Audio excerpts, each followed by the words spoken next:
सरला के 3 बेटे थे, जिसमें से सबसे छोटा बेटा रोहित था। घर में रोहित की शादी के लिए कंवारा बचा था। सरला उसके लिए लड़की ढूंढ रही थी। सरला की तलाश मोनिका नाम की लड़की पर जाकर खत्म होती है। मोनिका दिखने में बेहद खूबसूरत थी, साथ ही दहेज में ढेर सारा सामान भी लाने वाली थी, जिस वजह से सरला मोनिका को बहुत प्यार करती थी। ऐसे ही समय बीतता है। फिर एक दिन सरला अपनी बड़ी बहू कविता से कहती है, अरे बहू जल्दी से काम कर ले, शाम को हमने मोनिका के लिए हार भी लेने जाना है और गहने भी तो देखने हैं उसके लिए। वो तो ठीक है सासू माँ, लेकिन आप छोटी देवरानी के लिए ही शॉपिंग करेंगी या अपनी बड़ी बहू को भी कुछ दिलाओगी? आखिर शादी तो हमारे देवर की है ना। तो जाकर अपने पति से मांग, नहीं तो अपने बाप के घर से लेकर आ। हमने क्या यहाँ पैसों का पेड़ उगाया है? मैं तो अपनी सबसे छोटी बहू, जो कि दिखने में बेहद खूबसूरत है और अच्छे घर से भी है, मेरे लिए खूब सारा दहेज ला रही है।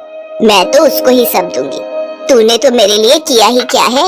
अच्छा जी, घर का सारा काम आपकी सेवा हम करें और आप कह रही हैं कि हमने आपके लिए किया ही क्या है? वाह वाह वाह वाह। कविता बहू, शादी ब्याह वाला घर है, बेकार का समय बर्बाद करने से बेहतर है कि सारी तैयारियां अच्छे से कर ली जाए। आज मुझे गहने बनवाने जाना है, फिर कल कैटरिंग वाले के पास जाना है। बहुत काम है मुझे। और रही बात तुम्हारी, तो तुम कोई आर्टिफिशियल ज्वेलरी पहन लेना। वैसे भी आजकल असली नकली में फर्क ही क्या है, सब एक जैसा ही तो है। रहने दो सासू माँ, इस दिखावे की जरूरत नहीं है। वैसे भी हमारे घर वालों ने हमें इतना तो देकर भेजा ही है कि हमें दिखावे की जरूरत ना पड़े। जरूरत नहीं है तो फिर मांग क्यों रही है? और मैं तो वैसे भी कह रही हूँ कि जो भी तुम्हारे पास है पहन लेना। चल अब देर मत कर और मेरे साथ सुनार की दुकान पर चल। थोड़ी देर बाद दोनों सास बहू सुनार की दुकान पर जाकर खरीदारी करने लगती है। तभी कविता की नजर वहाँ रखी पायल पर जाती है।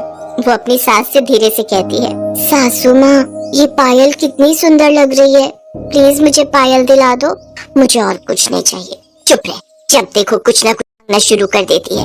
मैं यहाँ सिर्फ अपनी नई बहू के लिए शॉपिंग करने आई हूँ, फालतू खर्चा नहीं करना मुझे। सासू माँ एक पायल की जोड़ी दिला दोगे तो क्या चला जाएगा आपका?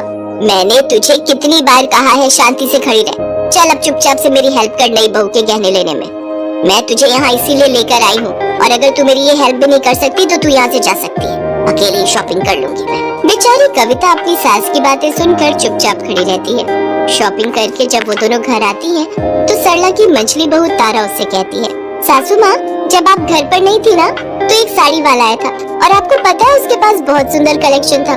मुझे तो अपने लिए 4 साड़ी पसंद आ गई और 2 मैंने दीदी के लिए भी पसंद की है।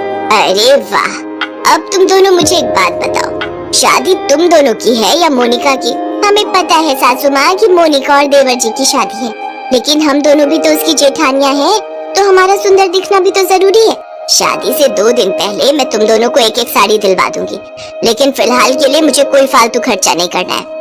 तो तारा बहू कल तू उस साड़ी वाले को बुला ले। और हाँ, दोनों एक बात कान खोलकर सुन लो, कल की साड़ी कलेक्शन मैं सिर्फ मोनिका बहू के लिए ही लूंगी, और तुम दोनों को मेरी मदद करनी होगी तो सिर्फ इतना करना कि साड़ी पसंद करवाने में मेरी मदद कर देना। ये कहकर सरला अंदर चली जाती है। उसकी बातें सुनकर तारा और कविता को बहुत गुस्सा आता है। फिर वो दोनों किचन में खाना बनाने के लिए चली जाती हैं और खाना बनाते हुए आपस में बातें करते हुए कहती हैं, कविता दीदी कुछ ज्यादा ही नहीं हो रहा सासू माँ का? वही तो, अपनी तो कोई वैल्यू नहीं है, सारा दिन काम हम करें और जो अभी आई ही नहीं है उसके लिए सासू माँ कितनी पागल हो रही है। अभी ये हाल है तो जब वो घर पर आ जाएगी तो हमारी तो कोई इज्जत ही नहीं करेगा। मैं तो कहती हूँ उस मोनिका की वजह से सासू माँ की ऐसी बेइज्जती हो कि सब देखते रह जाए, तब तो ये सब धरा का धरा ही रह जाएगा।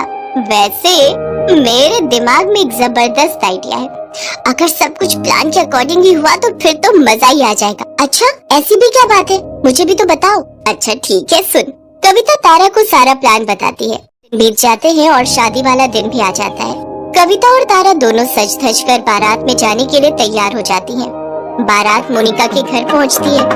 मोनिका भी लाल जोड़े में लिपट कर मंडप में आ जाती है। मोनिका के गहने देखकर सभी मेहमानों के होश उड़ जाते हैं। सरला ने बहुत ही भारी भरकम जेवर अपनी सबसे छोटी बहू के लिए बनवाए थे, लेकिन कविता और तारा को ये देखकर बहुत जलन होती है और आखिरकार मोनिका और रोहित की शादी हो जाती है। मोनिका शादी करके अपने ससुराल आती है तो सरला कहती है, ये है मेरी मोनिका बहू, जो दिखने में मेरी दोनों बहुओं से ज्यादा खूबसूरत है। और शादी में जो गहने मैंने दिए हैं वो तो इसकी खूबसूरती पर चार चांद लगा रहे थे। ओले मेरी प्यारी बहू अब थक गई होगी। अरे ओ दोनों बहुओं, मेरी छोटी बहू के लिए कुछ खाने के लिए बना दो।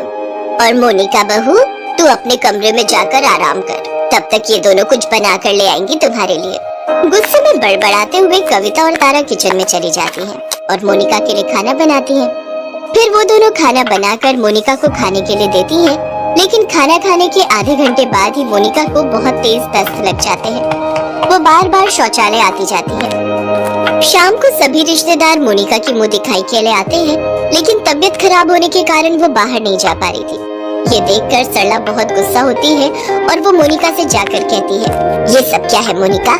सब रिश्तेदार तेरी मुंह दिखाई के इंतजार में बैठे हैं और तू है कि बाहर आने का नाम ही नहीं ले रही। सासू माँ मुझे माफ कर दो, लेकिन मैं बाहर नहीं आ सकती। लेकिन हुआ क्या है? सासू माँ मेरी तबीयत बिल्कुल भी ठीक नहीं है, मुझे दस्त लग गई और बार बार मुझे हल्का होने के लिए शौचालय जाना पड़ रहा है। उधर कविता और तारा अपने कमरों में बैठकर मोनिका को परेशान होता देख इस बात का आनंद ले रही होती हैं। वो दोनों आपस में मोनिका की हालत को लेकर बातें कर रही होती हैं कि तभी वहाँ सरला आ जाती है और उन दोनों की सारी बातें सुन लेती है। ओह, तो ये सब तुम दोनों का किया धरा है।